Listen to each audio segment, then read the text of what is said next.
different format in that we changed our service time, going back to one service at 10 o'clock. Going to alternate throughout the month between our worship team and meditation to try to kind of still meet everybody's needs there. But we are officially no longer New Day Church at all, but strictly the Awakening Center. That's been a 3-year journey for us, almost exactly. And so we're having a celebration this, following the service. You can stick around and eat a little bit, and we'll do a question and answer time. So if you have any questions about where we're going or what we're doing, that'll be an opportunity for us to respond to that. But also, we will be celebrating mortgage burning because we paid off our building. So it's nice to have the building free and clear, huh? The second building we've paid off, so we've been blessed. So I want to thank all of you for your contributions and support. And that really does help us financially to, just paying it off, helps us financially to look at other opportunities and things out there for us as well. So anyway, we'll talk more about that after the service. How's that sound? Does that sound all right? We'll share a little bit about vision and structure, and again, like I said, have a question and answer time and have some time to eat. So anyway, great to see everybody. Everybody ready for the new year? The new decade, huh? The new decade. So like I said, this has been a 3-year journey, and one of the things I want to say before I dive into everything, it has been amazing to me how many people are on this same sort of spiritual awakening. Now, I realize that people in here come from different, kinds of backgrounds, but some of us, and myself, I'm going to speak to specifically, I was born and bred Christian literally from my mother's womb. My earliest memories of stories being read to me were Bible stories from my mom's, they called it a Hurlbut's Bible. It was a little story Bible, and I'm being drugged to church. People would say they came to Jesus from a drug problem. I came to Jesus out of a drug problem. I was drugged to Sunday school, I was drugged to church, I was drugged to youth group, I was drugged to... Right? For sure. And so then, got radically radical at some point and ended up going to Bible college, becoming a pastor, getting a degree in psychology, getting a degree in clinical mental health counseling, and traveled various different parts of the world, did lots of mission work, talked to groups small and large all over the place, was a consultant for other churches and ministries, served on the board of directors for a number of different nonprofits and ministry programs. Did leadership conferences I did national leadership conferences. One of the first ones that I did was in Warsaw, where there were leaders from all over Poland that were there. One of the national leadership conferences that I did in Kenya had not tens of thousands, had thousands of people that were present for that. And we had the head of the entire prison system for Kenya attended that. A number of, I don't know what they call them, but they're politicians or whatever, attended those conferences, did leadership conference in Austria. Anyway, I could go on and on and on about the things that I was able to do that I'm thankful for and that the Lord blessed me with. And then 2016 rolls around and all of a sudden everything changed. Like everything changed. I went through this massive deconstruction process. And I had a friend of mine who listens every week who now is a truck driver. He's a former pastor who went through his own process, but he'll message me. Some of you know him, Robert Osborne. He's been with us a few times. But he messages me every Sunday morning faithfully. And he sent me a message this morning and he said, 10 years ago, if you'd have been able to see a window through time and see yourself in the future 10 years ago and see where you're at today. And I thought I would have shot myself. I would have killed myself because I would have been sure that something crazy happened and I was going to hell. Because that's how much my belief system and my consciousness and everything has shifted since that time. And so what's amazing to me is how many people that I've run across, met, talked to, and become friends with who have gone through almost the exact same kind of transition from that sort of fundamentalist version of Christianity or charismatic Christianity into something that's completely different. And there's this kind of buzzword that's running around right now. Some of you may have caught on to it, called deconstruction. People are talking about that. So just last night, I saw somebody doing a live on Facebook.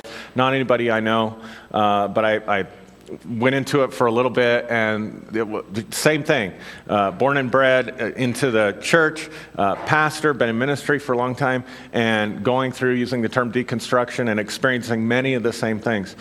I ran across another video. Some of you may have heard of, I don't know if you have, but some of you may have heard of Jim Swilley. He was a megachurch pastor, bishop, had a church in the Atlanta area of about 3,000 people.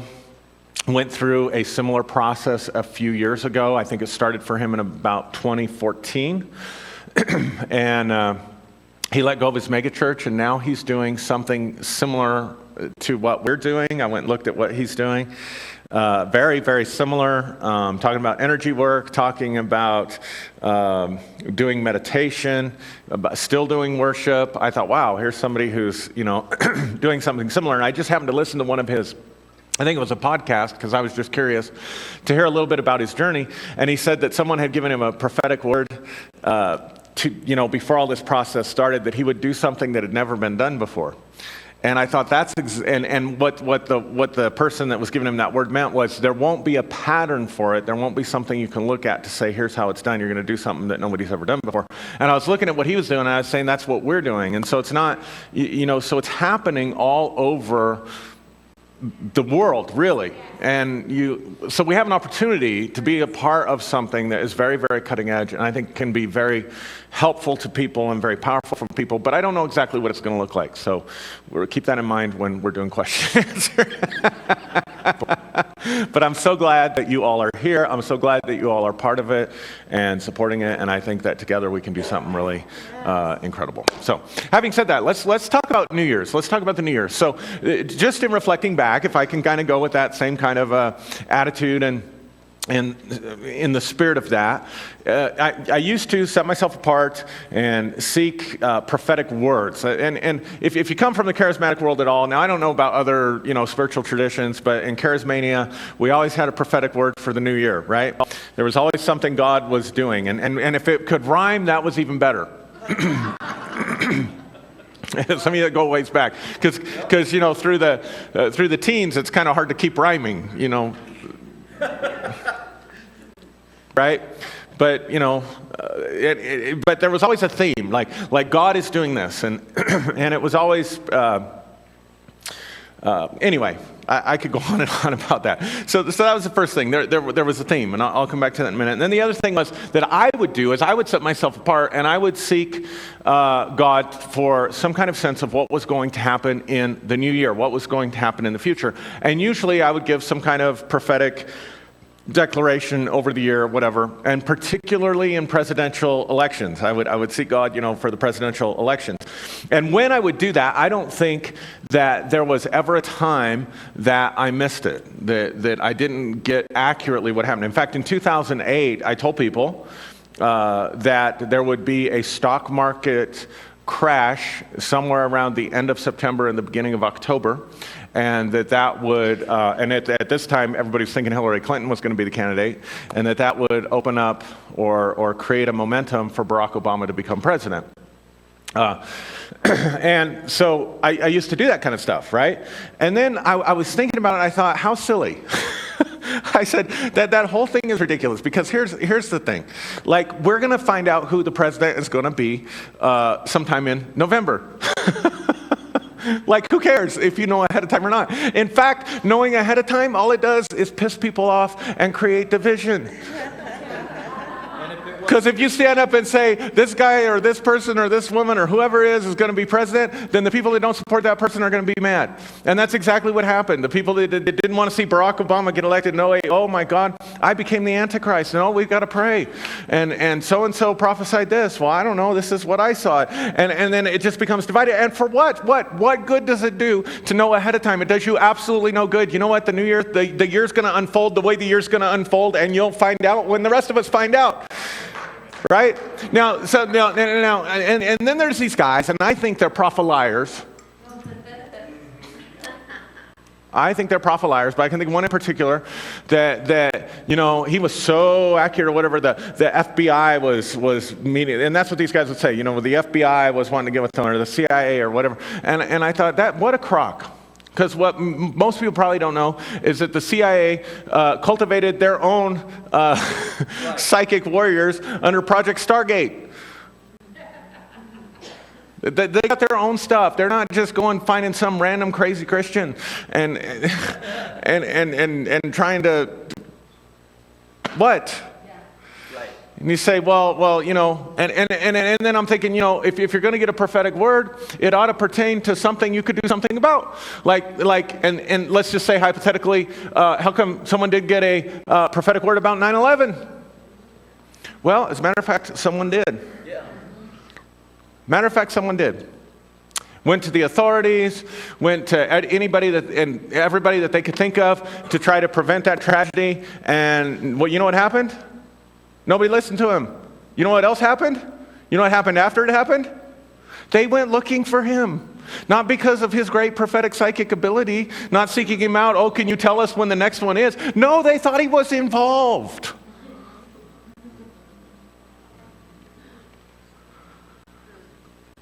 So all this ridiculous nonsense that we do in the name of, prophetic foretelling, why? Really ask yourself the question, why do we do that? Now, here's the other thing that drives me nuts.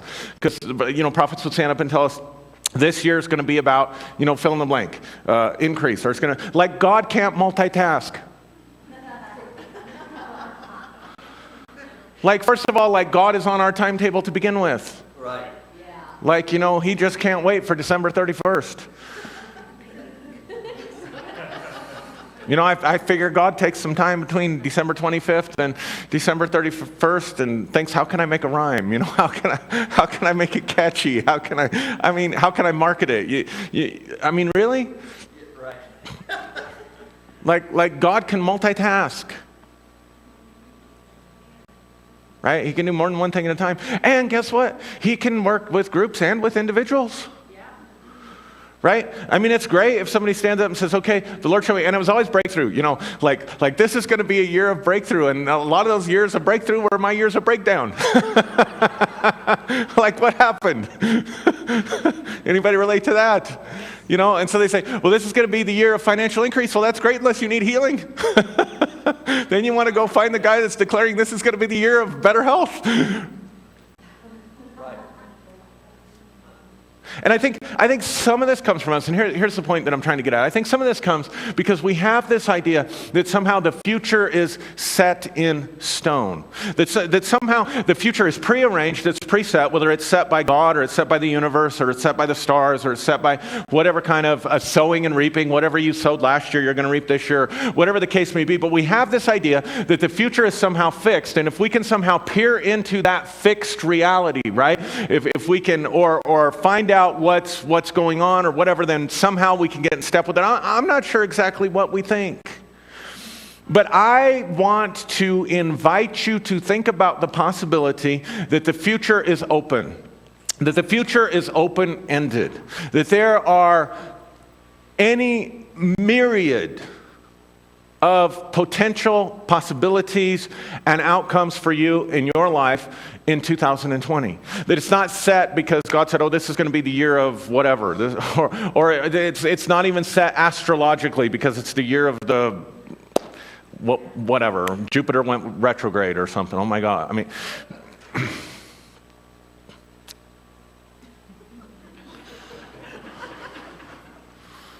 You know what I'm saying? Like what would happen if we just stopped believing, even subconsciously maybe, where we believe that somehow the future is set for us, or somehow there is a specific plan?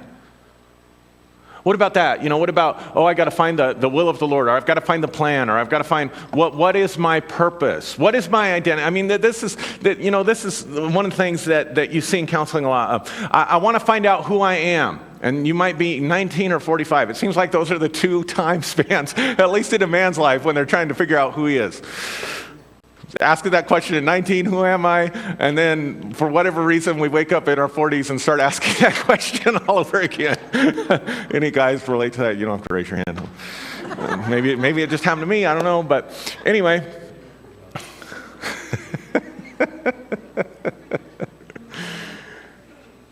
Who am I? What's my purpose? What's going to happen? And what if all of that is open-ended? What if there isn't a you that you are, that you have to discover or that you have to find? Like, what if the better question would be, instead of, who am I? What if the better question would be, who do you want to be? What if the question, instead of, what is my purpose? What do you want your purpose to be? What if you are looking for something, not even looking for a needle in a haystack, sometimes trying to find out who you are, trying to find out what your purpose is, or trying to find out what the future is going to be? That's not even looking for a needle in a haystack. That's looking for a needle in a haystack where there's no needle. Seriously. Because what if there's no definitive answer to that? What if things are way more flexible than we ever imagined that they could possibly be? What if there isn't this right, wrong, perfect will, acceptable will? What if there isn't this is who you are and you're locked into who you are? I mean, I think there is a certain value to natal charts. I think there is a certain value to what's that thing called, Christine? Enneagrams, enneagram numbers. I think there's a certain value to whatever what's the Carl Jung test? Myers-Briggs. Maybe there's a certain value to all that stuff, so you can kind of discover where you're at. What if that stuff is just showing you what the patterns have been in your life? What if that's the purpose of those tools? What if the purpose of those tools is to say, look, these are certain patterns that are showing up in your life. These are certain patterns that can show up in your life. These are certain struggles that you have. These are certain strengths and certain weaknesses that you have. But what if it isn't the same as like a diagnosis? In the sense of, what if it was never meant or able to define you as an individual and say, this is who you are? Because the moment you say, this is who I am, you define yourself as an individual. And the moment you define yourself as an individual, you consciously or unconsciously set up certain parameters that then become limitations to what you can experience. Everything that we think, especially if we think and feel strongly, can become a blessing and a curse at the same time. It can become something that helps us understand ourselves, but it can also limit ourselves. It can be something that fuels us in a direction, but it can also be something that limits us from having other experiences. Rules that you live by, moral rules that you live by, values that you have, all of those things can be good things that give you direction and give you a pathway to walk into the future, but they can also become things that limit you from other potential possibilities that you can experience that maybe, just maybe, your heart is crying out for, but you told yourself a long time ago you couldn't have those things. You couldn't do those things. You couldn't be those things. So what if part of this awakening, if you will, is to discover that within ourselves we have the potential to make any change that we want to make. And I want to say this within limitation. When I'm saying make any change or have any experience, I don't want you to get the idea that you are Aladdin with an all-powerful genie walking around with a lamp and you can just control the universe. If there's anything prophetic in movies, it's, I'd say it like this, but the only one that comes to mind, I mean, you'll see this theme over and over again in certain science fiction movies, but the one that comes to mind right off the top of my head is the butterfly effect. where he goes back in time and makes one change to try to improve things and make it better. But every time he makes a change, that there is also, it changes something else that also brings about a negative effect.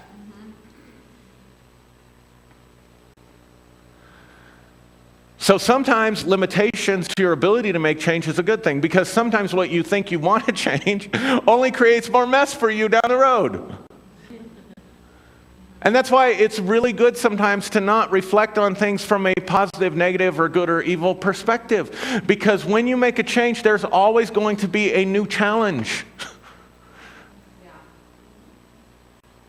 There's always going to be a new challenge.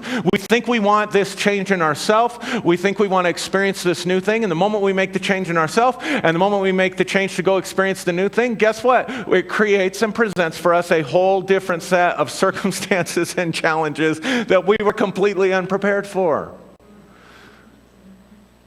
And probably what you don't realize was it was changing that thing that you wanted to change to begin with that presented that presented the challenging circumstances to begin with.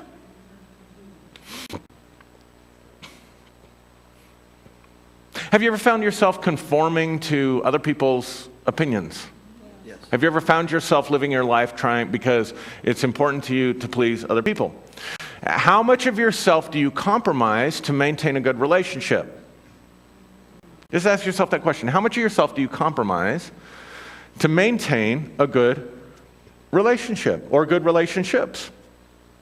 Now, relationships are always about give and take, and it's always about managing needs and wants and desires, right? So that's just part of the deal. That's part of the game, right? But some people find themselves, there's a parable, and I think it's the Gospel of Thomas, that talks about a woman who has a vessel filled with flour. And while she's walking home, she doesn't realize there's a crack in the vessel, and while she's walking home, the flour is leaking out, and by the time she gets home, there's no more flour in the vase.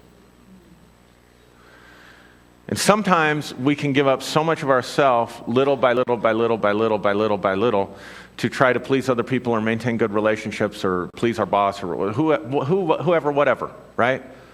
That we get to our location, we get to our destination, we look in our vessel, and it's completely empty. Because we've compromised and we've given up so much. And so let's say you go through a certain awakening that says, you know what, I've been giving up this part of myself to try to keep everybody happy, and I'm burnt out, I'm spent, my cupboards are bare, my vessel is empty, and I need to make a change. And the change that I'm going to make is I'm going to start honoring what I want, and I am going to start being authentic about what I want in my relationships. That is a great change to make. Because I think that you can only build solid, lasting, fulfilling relationships from a place of integrity. But here's the problem. You are going to piss off every single person that you weren't pissing off before by being inauthentic. So guess what? You come out and say, I'm going to be an authentic me. Oh, this feels good. Oh, this feels whole. And now I've got a whole new set of problems. Now I've got a whole new set of problems that I have to deal with. Now I have a whole new set of chaos. Now I have a whole new challenge, a whole new mountain that I have to overcome. The prophet so-and-so didn't tell, Mr. FBI looking for you, prophet forgot to tell you about that. Are you breathing? Right. So on the one hand, so here's the paradox. On the one hand, life will present you, I believe, with the challenges that you need for your own growth. That's why it's built into the universe.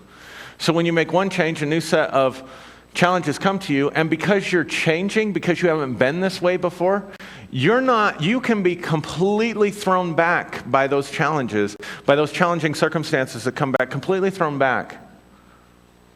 Because you've never dealt with it before, because you've never been this way before, because you haven't operated in this cause and effect loop like this before.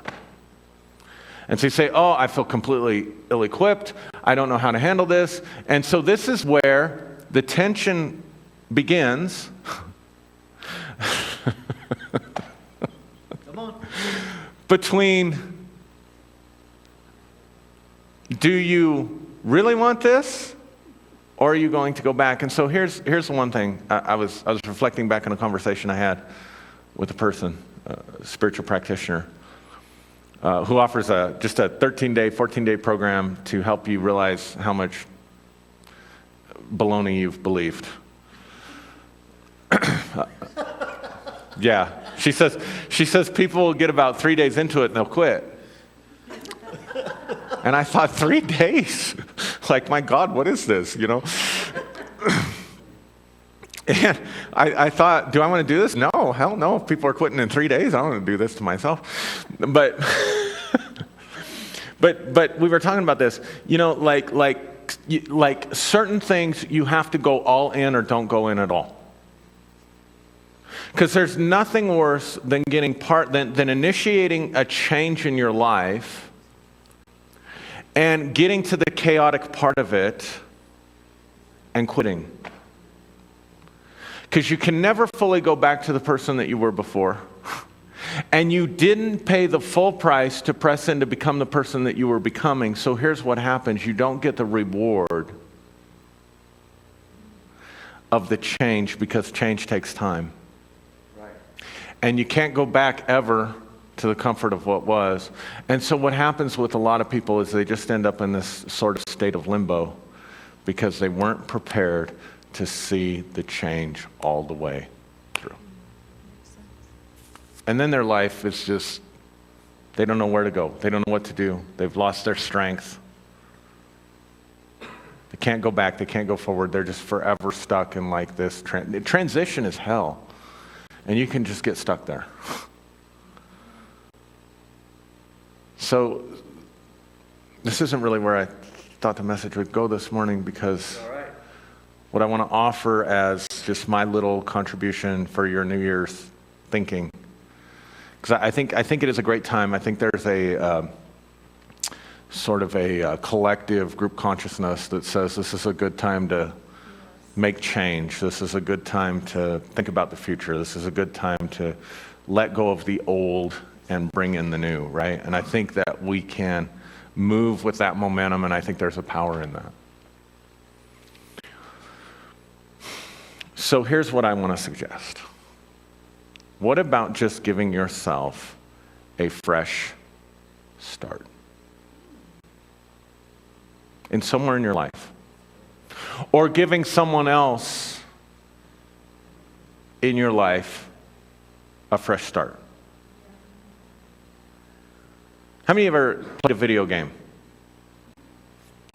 How many of you ever, if it was a home video game, not when you put money in at the arcade, how many of you ever hit the reset button when things did not go your way? Let me see your hands. Let me see your hands. Almost everybody that's ever played, right? And how many of you hit that reset button a few times?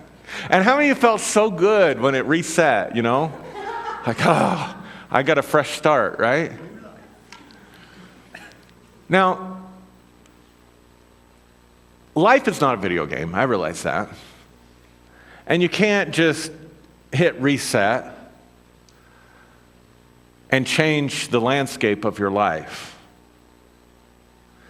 But you can always get a fresh start. What would it look like to have a fresh start? What does it mean to have a fresh start? Well, to have a fresh start means that you erase the mistakes and the experiences from the past. That you put that in the past. That you, like our Italian friends say, that you forget about it. It sounds simple, right? It sounds simple. But in all honesty, how often do we keep ruminating about what coulda, mighta, shoulda been? Or how often do we keep ourselves locked into this place of, well, I'm just a I don't know, Enneagram 8, or I'm a Virgo, and that's just how Virgos are, or whatever. How do you define yourself, right? Like, what are you saying to yourself internally to keep yourself locked into a pattern that you're locked into? Just think about it for 1 minute. Just what is one area of your life that you'd like a fresh start? Do you want a fresh start financially? Think about it financially. Maybe you've gotten yourself into a lot of debt. Maybe you have a compulsive spending problem. Maybe you don't make enough money at your job to keep up with the rising costs of gas and food and everything else, and housing and everything that just seems to keep going up and up. Maybe you've told yourself, I can't afford stuff. I mean, is that where you're locked in? Is it financially where you'd like to give yourself a fresh start? Is it with your health? Maybe you eat stuff you shouldn't, and drink stuff you shouldn't, smoke stuff you shouldn't. Right. Whatever. Right? Don't exercise like you should. Whatever the case may be. Is it your health? Maybe you believe you have a disease process because you've been told that by the doctors that can't be cured or can't be stopped or can't be fixed. Or maybe you believe that you've gotten to a certain age, so it all starts breaking down. I mean, I can't tell you how many times, like every decade, I remember my dad would rehearse, in your 40s your vision goes, in your 50s your hearing goes, in your 60s. Right. Whatever. And it's like clockwork, and so we just expect it. It's just, my vision's getting back, so I'm getting older. Whatever the case may be. Is it your health? Is it a relationship? Is it a relationship with someone else? Is it a certain, maybe, negative pattern in your life of anxiety or depression or anger or some kind of compulsive behavior that you have? Whatever the case may be, whatever's locking you into this place of kind of, have I hit you yet? Somewhere, like trying to shotgun everybody. Like have I have I found where you live yet? Just and don't just take one area. Just take one area, and just say, what would it be like to have a fresh start? So let's just pick one for an example. Let's say financially. In order to give yourself a fresh start, you got to think about what were the things that have happened to me and the choices that I have made that have gotten me into this financial condition. What are the actions, what are the choices, what's happened to me that has gotten me into this position? And how am I internalizing those things, meaning how am I thinking about them? How am I feeling about them? What images and pictures am I seeing in my head about this? That is keeping me on course. Yeah, you can think about it like an airplane, right? Like you took off and you thought you were headed for Atlanta and somehow you veered towards Tulsa. You thought, I don't want to go to Tulsa, I want to go to Atlanta, right? So maybe it's time to course correct. But see, what happens is we get so locked into our story, we tell ourselves, well, I didn't get an education like I needed to, I didn't get that promotion like I was supposed to, I never get a break, whatever, the government's against me, whatever, I don't know what's in your internal dialogue. Oh, I got myself into so much debt, I'll never get myself out. Anybody ever, there was a time in my life I was in so much debt, I thought I'm never going to get out, so I might as well just go into more debt. Seriously, seriously, that can happen. Like, what difference is this extra $20 going to do to my $10,000 credit card bill? So I might as well go to Starbucks and use my credit card. The new one I got in the mail. Because it just seems too insurmountable, right? And so what happens is we just keep collecting all that stuff. And so, but what would happen if you just wiped the slate clean? What would happen if you just gave yourself a fresh start? Maybe you've messed up a relationship. Maybe you've messed up a relationship. What would happen if you just gave yourself a fresh start? That other person may not be willing to give you a fresh start, but guaranteed nothing's going to change if one of you doesn't. What happens if you just forget about it and give yourself a fresh start? And just say, I'm going to wipe my slate clean. And I'm going to think about, what do I want? What potentials are out there? See, here's the thing. What potential would exist for you? What possible outcome could you have if you gave yourself a fresh start? When you hit the reset button on the video games, it's because you didn't get to where you wanted to get as quickly as you wanted to get there. So you hit reset and you start over. Right? You don't start where you were. Usually when you hit reset, you start over. So what would you do differently if you could start over and start doing it now?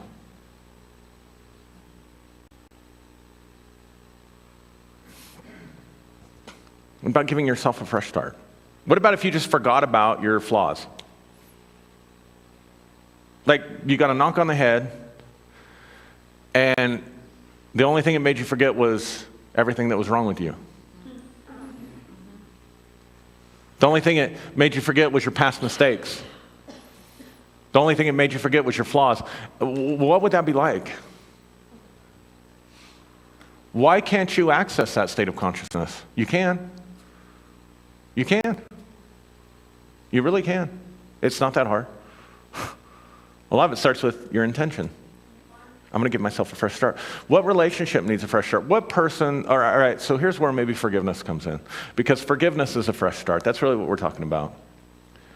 See, when I forgive myself and I let go of the mistakes that I made, getting myself into debt, I can find the resources within myself to make changes to get out of debt. If I can forgive myself for being in a certain financial state or whatever, I can find the resources to create abundance.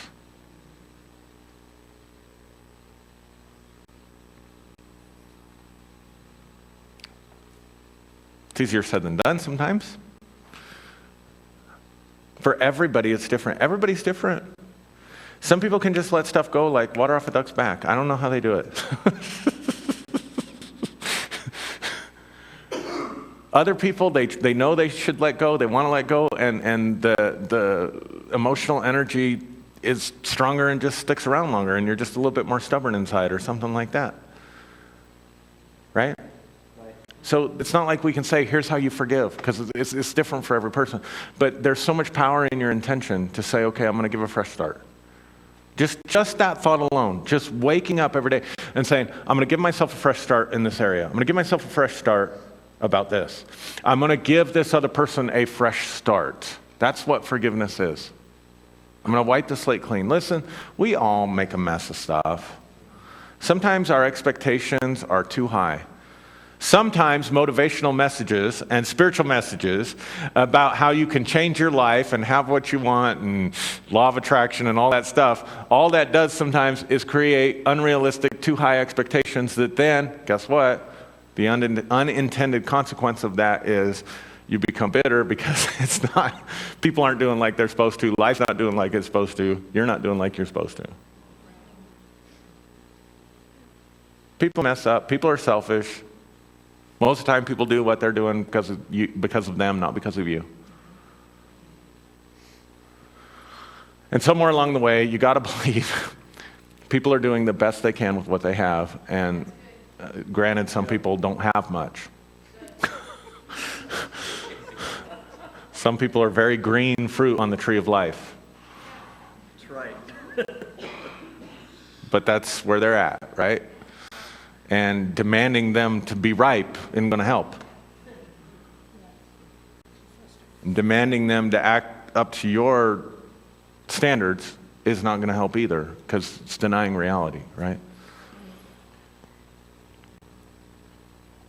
So what would happen if you just said, whatever that person did to you, whatever stories, movies you keep replaying and rehearsing over and over in your mind, what if you just cleared that out and said, okay, I'm going to give them a fresh start? And what if, you got to work this out for yourself. Do not come back to me.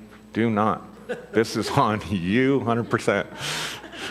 If you go to somebody to try to work something out and tell them you're giving them a fresh start and they didn't know they needed a fresh start, right? I'm just telling you right now, that ain't going to go very well. And so when you come back bloodied, don't come to me and say, I took your advice and now my relationship's worse than it's ever been. You are the expert on your life. Listen to me very seriously. You are the expert on your life. You are the expert on yourself. Quit looking to everybody else and resources outside yourself to tell you who to be and to tell you how to live, because no one else is the expert on your life but you. Nobody else is the expert on yourself but you. And I really do believe with all my heart that God has equipped every single one of you with some kind of internal guidance system. And if you're really honest, the things that have messed you up most in life has been when you haven't listened to your own internal guidance system. You took somebody else's advice who wasn't an expert in the situation instead of following your own. Right. Come on. Right? But there are some of you here that you know you need to give somebody a fresh start in your life. And you know that it would be healing to them and healing to you if you went to them and said, you know what, there's been a lot of water under the bridge. There's been a lot of crap that's gone on. I've made a lot of mistakes. You've made a lot of mistakes. And I'm just here to tell you, whatever you're going to do, I'm going to give you a fresh start. I'm going to start over. I'm going to give myself a fresh start. And that doesn't mean I won't forget.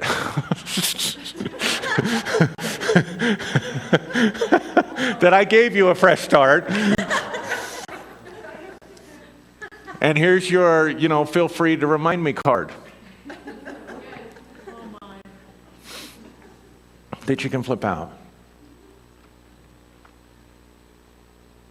But how hard can it be?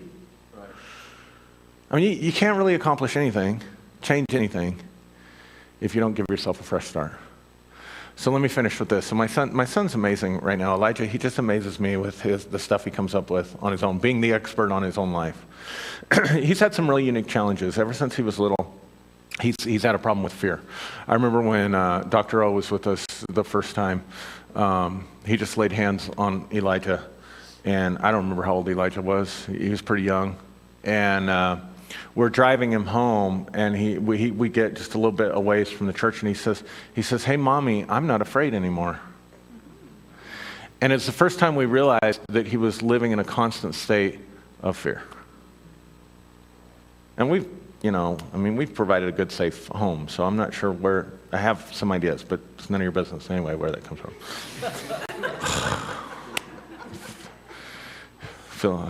All right, anyway. So he's still working on some of that stuff. And so he tells me, he says, and there's been some unfortunate things he's seen on YouTube, or that there was one particular thing that he saw on television that was complete accident that just terrified him. I mean, completely traumatized him, this horror thing. And just, a few months ago, he says, Daddy, he says, I'm not afraid anymore. And I said, really? I said, what changed? He said, I know I can go into I can't remember if his iPad or his Switch or whatever it was, one of these devices. He says, I realized I could go in and I could delete old files and old applications. And I realized I could do the same thing in my mind. So I laid in bed before I went to sleep, and I thought about all those old things, and I just hit the delete switch on all those old things in my mind. Isn't that great? And I am not afraid anymore. He's working on his remote viewing now. He's figured out if he concentrates on a person and he holds a stone. He's doing this on his own. He concentrates on a person and holds a stone, he can see what they're doing. So my son might be spying on you.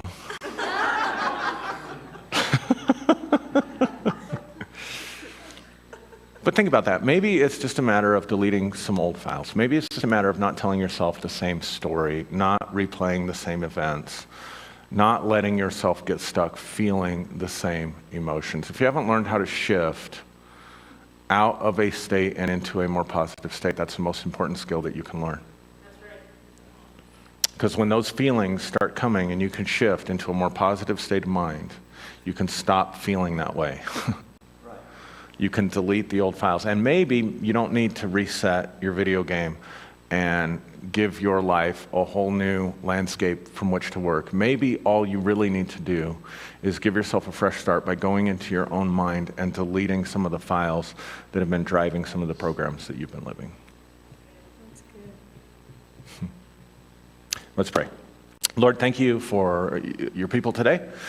And thank you for this opportunity to come together. Thank you for the future that we can create together, that it's not set in stone, that we can create it and build it together out of our own intentions, out of our own states of mind. And Lord, I just pray right now for your Spirit to touch us and transform us and empower us to delete files. And may we give ourselves and one another a fresh start as we move into the new decade. Amen. All right. So what's the plan? Or we'll just kind of maybe take a break.